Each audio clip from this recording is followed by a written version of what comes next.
Kami saat itu mengadakan konferensi pers agar KPK juga membuka ruang kemanusiaan terhadap saudara Agustiani Tio yang menderita sakit kanker untuk dapat melanjutkan pengobatannya di Guangzhou. Ya, oke.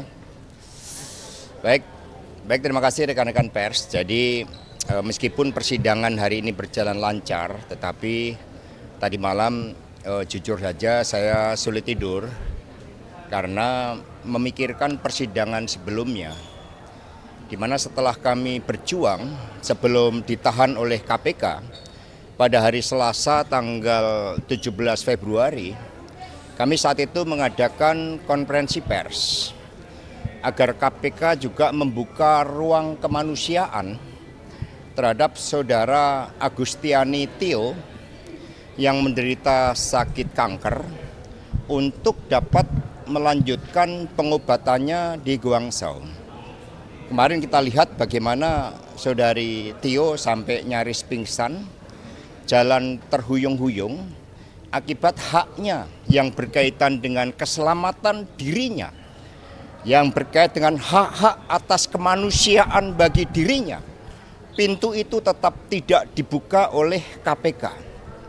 Padahal saudari Tio sudah kooperatif.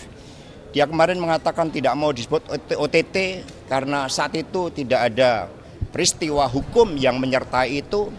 Amplopnya masih ditutup, semuanya dia kooperatif. Dinyatakan sebagai penerima, dia kooperatif. Tetapi ketika kemudian ada intimidasi dan dia melihat suaminya kemudian dicekal tanpa pemeriksaan, dia tidak bisa berobat karena tidak mau menyebutkan keterangan berkaitan dengan apa yang terjadi di musola terkait dengan saya, maka kemudian dia menerima perlakuan yang tidak manusiawi. Rekan-rekan pers, ketika ketidakadilan terjadi, maka disitulah respek terhadap kemanusiaan itu akan hilang. Sehingga ini seharusnya menjadi concern kita bersama. Kalau toh saya memang ditarget secara politik untuk masuk tahanan, masuk penjara dengan melakukan upaya daur ulang terhadap suatu proses hukum yang telah memiliki kekuatan hukum tetap, tetapi jangan pernah sekali-sekali mengorbankan kemanusiaan itu. Ini Pancasila kita. Di dalam Pancasila diatur bagaimana negara mengatur melindungi segenap warga termasuk keselamatan hidupnya.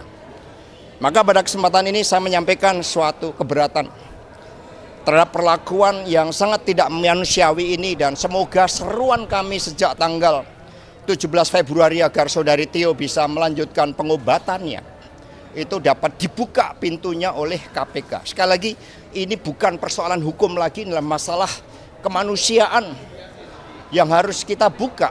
Kita malu sebagai warga bangsa ketika negara tidak bisa memberikan ruang. Saya masih ingat ketika Pak Dahlan Iskan saat itu, beliau juga punya status sebagai tersangka, tidak bisa berobat, dibantu oleh Ibu Megawati Soekarno Putri. Saya dibantu untuk bertemu dengan Pak Yusuf Kalla karena alasan-alasan kemanusiaan itu. Kenapa sekarang pintu itu ditutup hanya karena saya dijadikan sebagai suatu target? Maka biarlah saya yang masuk ke tahanan KPK, tetapi saudari Tio yang sudah menjalani penjara, sudah bebas murni, hendaknya jangan lagi dilakukan berbagai halangan-halangan sehingga jiwa kemanusiaan itu sepertinya tertutup. Menurut saya ini pesan yang terpenting ya, dibalik seluruh proses-proses yang kita lakukan. Saya siap menerima apapun di dalam keputusan pengadilan, tetapi jangan korbankan hak seseorang yang sakit kanker untuk berobat, melanjutkan pengobatannya. Demikian dari saya, terima kasih, dan selanjutnya kami persilakan kepada penasihat hukum. Kami dari tim hukum mau menyampaikan ya 3 hal. Yang pertama, ini sudah sidang pembuktian yang ketiga, sudah dipanggil 7 orang saksi. Kami berkesimpulan bahwa saksi-saksi yang hadir adalah saksi yang membuktikan kebersalahan dari Wahyu Setiawan. Saksi-saksi yang dihadirkan itu untuk membuktikan dakwaan terhadap Agustiani Tio. Saksi-saksi yang dihadirkan selama 3 kali sidang pembuktian ini, saksi-saksi yang mau membuktikan adanya kebersalahan Saiful Bahri dan keterlibatan Doni Tri Iskoma. Pertanyaannya, apakah ada saksi-saksi yang dihadirkan untuk membuktikan dakwaan terhadap terdakwa Pak Hasto? Sampai hari ini kami tidak melihat. Ibu bapak bisa saksikan, sejak awal sidang sampai sore ini, adakah saksi-saksi yang jelas tegas menerangkan adanya keterlibatan Pak Hasto? Tidak ada. Adakah saksi-saksi yang menjelaskan bahwa mereka mengalami langsung, melihat langsung, mendengar langsung, dan tahu langsung bahwa uang itu bersumber dari Pak Hasto? Tidak ada. Maka poin yang kedua adalah, ini sebenarnya mengadili siapa persidangan ini nih? Apa mengadili ulang Agustiani Tio? Apa mengadili ulang Wahyu Setiawan? Apa ini persidangan Saiful Bahri? Apa? Ya. Oleh karenanya yang ketiga, sekali lagi ya, mohon maaf Ibu Bapak, kami tidak bosan ya membela Pak Hasto sekuat-kuatnya, membela Pak Hasto sepenuh-penuhnya. Kalau memang tidak ada bukti keterlibatan Pak Hasto, uangnya bukan dari Pak Hasto, majelis hakim harus berani bebaskan. Ya, itu dari saya. Terima kasih. Saya kira begini, terima kasih ya kehadiran kawan-kawan semua, masih menunggu kita sampai jam 4 begini. Satu hal saya kira yang pasti dan perlu kita cermati secara baik, bahwa saksi-saksi yang dihadirkan oleh penuntut umum ini mereka pertama belum, atau kalau mau saya sebut, mereka tidak mampu membuktikan dakwaan ke-1 ya, terkait dengan obstruction of justice ya. Sebab di dalam uraian surat dakwaan itu dijelaskan betul siapa yang melakukan apa, tetapi dari 7 orang saksi yang dihadirkan sampai hari ini, belum ada satupun yang menerangkan mengenai peristiwa obstruction of justice ini. Nah, saya nggak tahu kepentingan sebenarnya yang harus kita lihat, kepentingannya mereka ketika itu menjadikan obstruction of justice ini sebagai perkara pokok di dalam perkara ini apa? Ini yang kita tidak pernah tahu. Ya. Nah, yang saya khawatir adalah justru ini sekedar membuat public opini bahwa ada kegiatan-kegiatan yang dilakukan oleh Pak Hasto ya, yang sebenarnya buruk. Ya. Kenapa saya katakan buruk? Karena mereka mau mengesankan Pak Hasto ini mau merusak sistem hukum kita. Ya. Bahkan kan selama ini kita tahu seolah-olah larinya Harun Masiku karena perannya Pak Hasto. Nah, akan tetapi sampai hari ini ya, framing terkait dengan penghalangan penyidikan ini tidak pernah mereka bisa buktikan. Kalau dari berita acara yang kami baca, ya, bantahan terhadap ini dilakukan oleh saksi-saksi kecuali sekali lagi oleh saksi penyelidik atau mantan penyelidik yang menerangkan ada indikasi ya obstruction of justice ini. Ini saya kira yang pokok. Saya kira kalau mengenai suap tadi sudah diterangkan oleh teman-teman, apalagi terhadap uang, ya, tidak ada saksi yang real atau secara jelas mengatakan bahwa uang itu berasal dari Pak Hasto.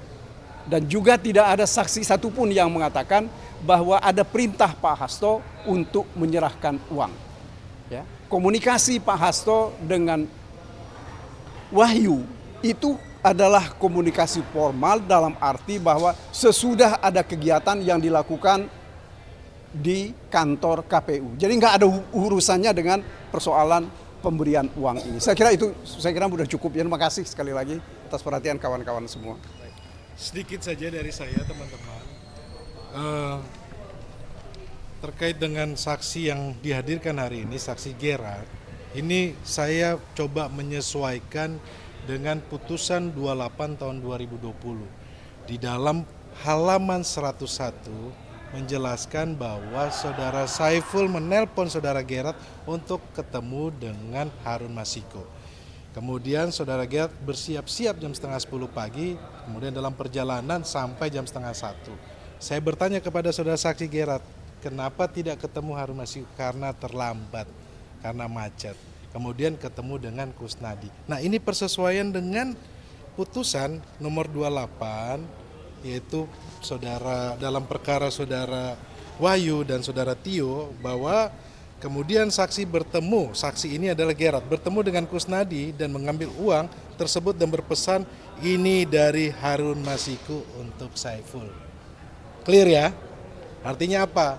Ini mempertegas lagi bahwa persesuaian putusan nomor 28 tahun 2020 atas nama terdakwa Wahyu Setiawan dan Agustinus Tio di dalam keterangan saksi Gerard menjelaskan bahwa ada pesan bahwa uang dari Harun Masiku untuk Saiful. Supaya apa? Ini bersesuaian dengan putusan di 2020. Ini sesuai juga dengan BAP yang terbaru. Artinya apa, teman-teman? Saya melihat bahwa ini tidak ada hal yang baru. Ini menegaskan lagi bahwa kasus ini adalah kasus daur ulang. Kasus daur ulang yang sudah berkekuatan hukum tetap tahun 2020 dan tidak ada kaitannya dengan Sekjen PD Perjuangan Mas Hasto Kristianto. Dan ini kita lihat bahwa kasus ini sangat dipaksakan. Karena apa? Karena daur ulang. Nuansa politiknya sangat tinggi. Kenapa saya bisa bilang nuansa politiknya tinggi, teman-teman? Setiap persidangan, kawan-kawan media selalu melihat ada segerombolan massa yang mengatasnamakan pendukung KPK. Pertanyaan saya, apakah sekarang KPK sudah punya relawan? Sudah ada pendukung? Anggarannya dari mana? Mereka bisa melakukan demo, bisa mobilisasi. Pertanyaan kami itu dari mana? Nah, ini semakin mempertegas bahwa memang Mas Hasto adalah tahanan politik dan ini adalah pengadilan politik. Karena apa? Ada orang datang ke pengadilan terus melakukan demo agar supaya Mas Hasto diadili. Menurut saya cara-cara seperti ini tidak dibenarkan dalam penegakan hukum kita yang modern ini. Dan ini tidak boleh kita biarkan dan kita terus akan melawannya melalui jalur hukum. Teman-teman media, terima kasih untuk liputannya dan semoga semuanya ya. Sedikit terkait dengan tadi kan uang 850 itu kan diberikan oleh Kusnadi. Yang Kusnadi itu kan kalau dalam informasi backgroundnya kan staf pribadinya Pak Hasto atau apalah sekretaris atau apa gitu. Nah, itu apakah ada kaitannya semua? Kenapa Kusnadi yang menyerahkan? Kan begini, ceritanya itu kan Saiful telepon sama Gerard untuk ketemu sama Harun Masiku. Kemudian dalam perjalanan Gerard nyampe itu 12:30. Gerard sampaikan bahwa dia terlambat. Artinya apa? Harusnya dia ketemu sama Harun Masiku, tapi dia ketemu sama Kusnadi. Kusnadi menjelaskan bahwa ini ada titipan dari Harun Masiku untuk Saiful. Ini bersesuaian dengan putusan 2020. Saya ini kan patokannya putusan 28 2020. Clear kan? Artinya apa? Uang itu bukan dari Hasto Kristianto, tetapi dari Harun Masiku.